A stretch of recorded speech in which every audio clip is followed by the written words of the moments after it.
Welcome to the warm-up. Hey everybody, I'm Neil Beasley and it's week 1 of the playoffs. We are here. Time to get you warmed up.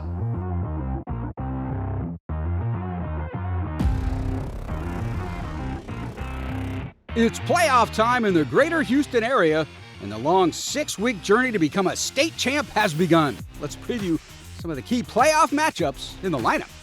Let's start in 6A Division II, where Klein Collins takes on Cy Woods. It's been a wild year for the Tigers of Klein Collins. Started off with 3 straight losses and 2-2 in district play. They got it together by winning 3 of their last 4, but in Week 11, they were 5-5 and looking for help to make the postseason. And Klein successfully went for a late 2-point conversion to beat Magnolia by 1. The Tigers got their help and now have new life. Quarterback Braden Schagen has been a bright spot for Collins, but they finally found some consistency or not. Well, as they say, just get into the dance and you have a chance. Cy Woods is coming off a loss for the 16 6A district title of Bridgeland and a tight game. The Wildcats had a late lead, but the Bears pulled it out. Well, that made Cy Woods the 2nd seed out of that district. Kyler Singletary is a blazing fast running back that's a home run waiting to happen. This will be a tight game Thursday night at Cy Fair's FCU Stadium. 24-6A had a tough, grueling fight to the finish between Deer Park, Clear Springs, and Dickinson, which ended in tri-district champs. And their reward? First-round matchups with the tough 23-6A teams.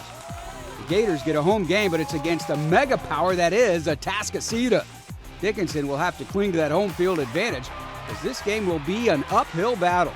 Eagles are led by Torrey Blaylock. He just craves a smidgen of daylight, and then he's gone. Torrey's really kind of done that time and again for Atascocita.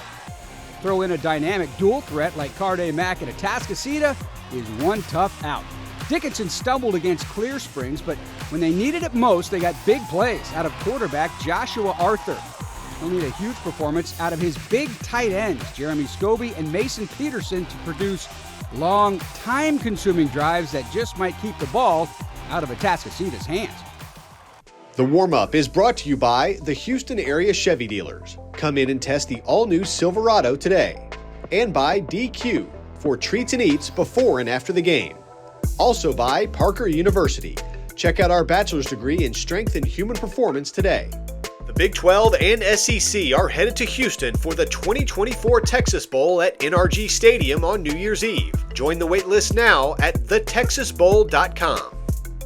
We caught up to a big-time athlete from the gridiron in this week's Recruiting Trail. Adam Schobel. Just coaches and culture that's going to push me to be a better person and a better player.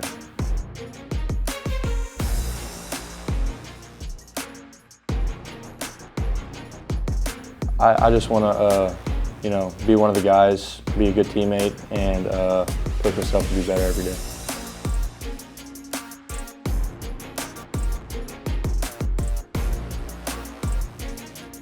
I work extremely hard. Like I said earlier, I want to elevate the guys around me and try to be a great teammate towards them, and then also be a great player myself.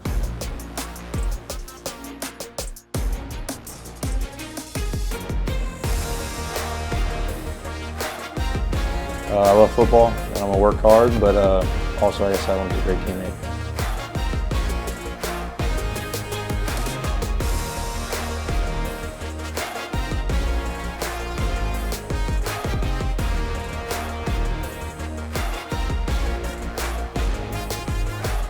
I want to win a state championship.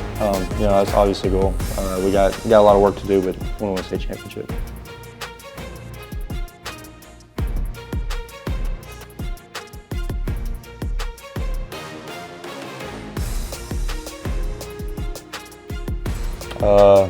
Be a great teammate. Just one with the guys, elevate everyone around me. Just be a good teammate. The warm-up is brought to you by the Houston area Chevy dealers. Come in and test drive the all-new Silverado today. And by Randall's, fresh foods, local flavors. Also by the UPS store, be unstoppable. Man, there's so many more big games this week in the playoffs. Here's a preview of some other huge matchups in the hype. Interesting battle in Fort Bend Friday night when Crawford takes on Houston Worthing. Let's start with the Chargers of Crawford. First season in the UIL, and they made the postseason. Quite an accomplishment for a young squad as they finished up the regular season 5-5 and get a home game against Worthing. The question with this Crawford bunch is, are they satisfied with just kind of making the playoffs, or are they ready to make things happen?